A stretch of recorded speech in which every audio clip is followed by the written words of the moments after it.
नमस्कार, आदाब, सत श्री अकाल। मैं विनय प्रताप सिंह आपके साथ हूँ।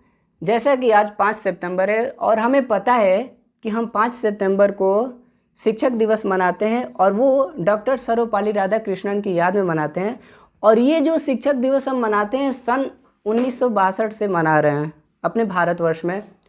तो सब आज हम आपके सामने डॉक्टर सर्वपल्ली राधाकृष्णन के कुछ विचार बताएंगे, उनके लिखे हुए, और उससे हम अपने जीवन में अभी कैसे लेके चल सकते हैं इसको समझा जाएगा, और हम उसको कैसे कोरिलेट कर सकते हैं इसको समझा जाएगा। तो शिक्षक दिवस की बात आई, सबसे पहला प्रश्न ये आता है कि शिक्षा क्या है। तो हम अभी जिस चीज़ पे ज़्यादा ध्यान देते हैं वो होता है हमारा कि हम किसी स्टेट की बात करें, किसी कंट्री की बात करें कि हमारा जो देश है वो शिक्षा लिटरेसी रेट में कहाँ है, साक्षरता दर कितनी है किसी स्टेट की, किसी कंट्री की, इस पे डिस्कस करते हैं, इस पे बात करते हैं। बट शिक्षा जो होती है वो अलग होती है। अब इसको हमारे पूर्वजों ने कुछ ऐसा बताया है कि शिक्षा को अगर हमें बताना होगा तो हम कहते हैं कि मनुष्य के अंतर्निहित पूर्णता को उजागर करना ही शिक्षा है। मनुष्य के अंतर्निहित पूर्णता को उजागर करना ही शिक्षा है। समस्या लौकिक हो या आध्यात्मिक, वो मनुष्य के साथ ही रहती है, किंतु अज्ञानता के आवरण के कारण वो समस्या हमें दिखाई नहीं देती।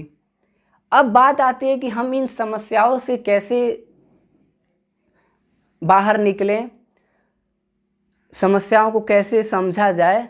तो इस अज्ञानता के आवरण को हटाने के लिए शिक्षा की ज़रूरत पड़ी। शिक्षा की ज़रूरत पड़ी कि हम समस्याओं से कैसे निकले, इस अज्ञानता के आवरण को हम कैसे हटाएं।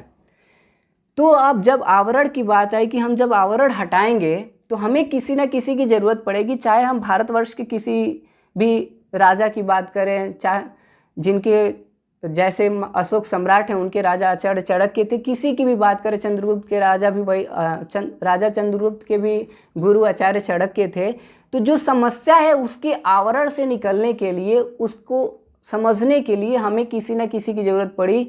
और जो मनुष्य, जो इंसान हमें समस्याओं से बाहर निकलने में मदद करता है, हमें रास्ता दिखाता है, हम उसको गुरु कहते हैं।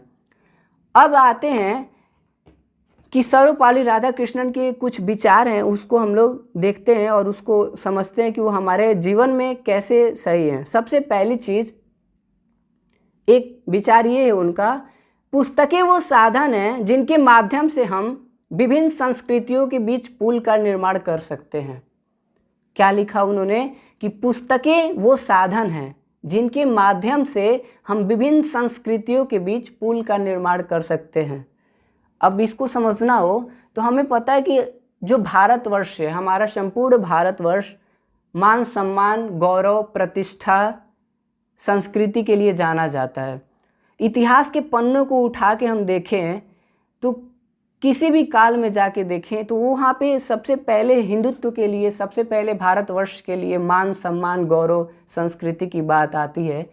अब इसको अपने जीवन से जोड़ें तो अगर हमें किसी से जुड़ना है, अगर हम यहाँ हैं, दूसरे स्टेट में, दूसरे राज्य में जा रहे हैं, हमें वहाँ कार्य करना है, जैसे हमारा जो जॉब लगता है, नौकरियाँ लगती हैं एक राज्य से दूसरे राज्य में, तो जहाँ पे हम जाते हैं, हम एक कंपनी से दूसरी कंपनी में जाते हैं, मान लीजिए हम दूसरे देश में जाते हैं, तो सबसे पहली चीज़ होती है कि वहाँ के कल्चर को, वहाँ के संस्कृति को समझना।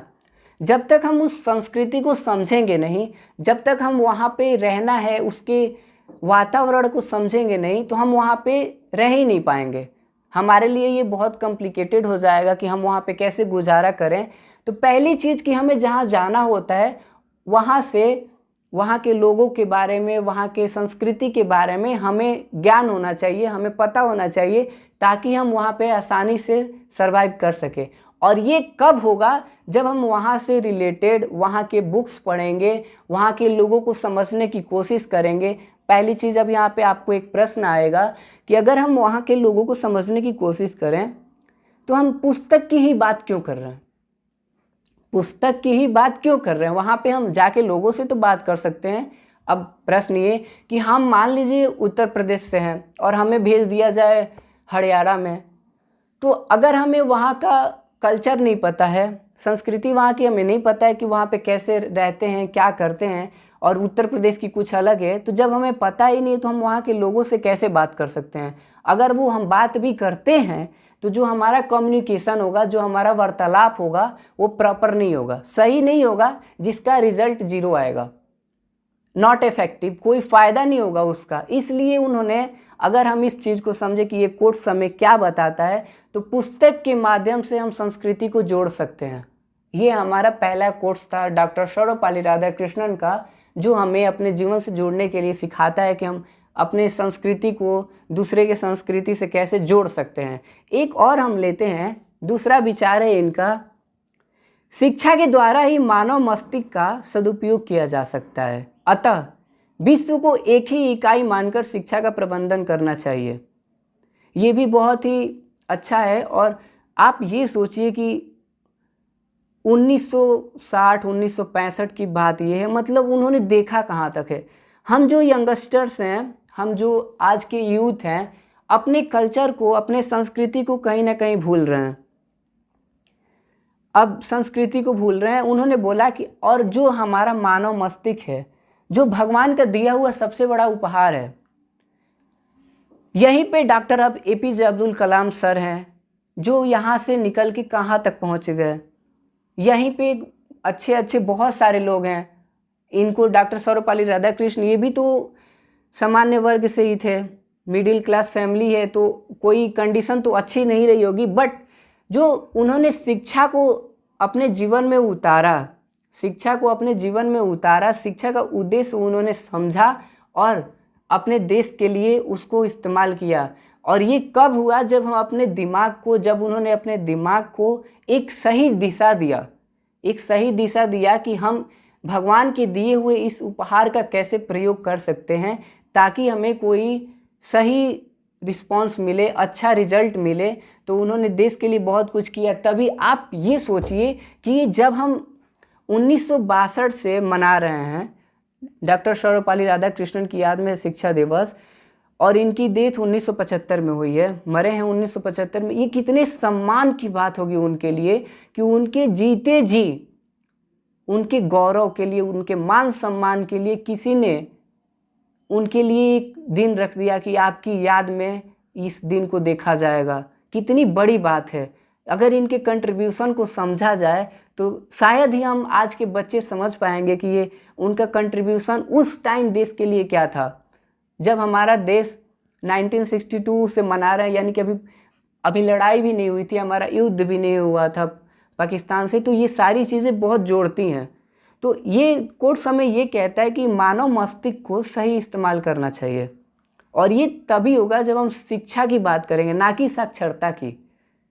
साक्षरता हमें क्वालिफिकेशन दे सकता है, हमें डिग्री दे सकता है, बट हमें वो डिग्री कहीं जाने के लिए अप्लीकेबल कर सकती है, हमें जॉब के लिए अप्लीकेबल कर सकती है, बट जब तक वो कैरेक्टर सही नहीं होगा, जब तक चरित्र सही नहीं होगा, हम किसी भी सिस्टम में, किसी भी मैनेजमेंट में काम नहीं कर सकते हैं। वो हमें निकाल फेंकेगा। बात करने का तरीका, इसीलिए कहा जाता है कि शिक्षा और संस्कार चरित्र का निर्माण करते हैं, इसीलिए कहा जाता है। आप खुद सोचिए कि जब हम स्कूल से पास आउट होते हैं, जब हम निकलते हैं, चाहे 1 क्लास पढ़ें, 2 क्लास पढ़ें, तो हम वहाँ से निकलते हैं तो हमें एक कैरेक्टर सर्टिफिकेट दिया जाता है, एक कैरेक्टर सर्टिफिकेट दिया जाता है स्कूल से। आप उसको सोचे कि ये क्यों दिया जाता है, और वो कैरेक्टर सर्टिफिकेट कितना इम्पोर्टेंस होता है। और किसी कंपनी से आप निकल रहे, अगर उसने कैरेक्टर, आपको एक्सपीरियंस का पेपर दिया कि आपका जॉब एक्सपीरियंस कैसा था, उसने कुछ लिख दिया, तो आपकी लाइफ ख़त्म हो जाएगी। ये कैरेक्टर का रोल है। तो बात ये है समझने की कि शिक्षा को जीवन में उतार के अपने भगवान के दिए हुए सबसे बड़े उपहार को सही इस्तेमाल करके देश के लिए, अपने घर के लिए, अपने लिए कुछ अच्छा करना।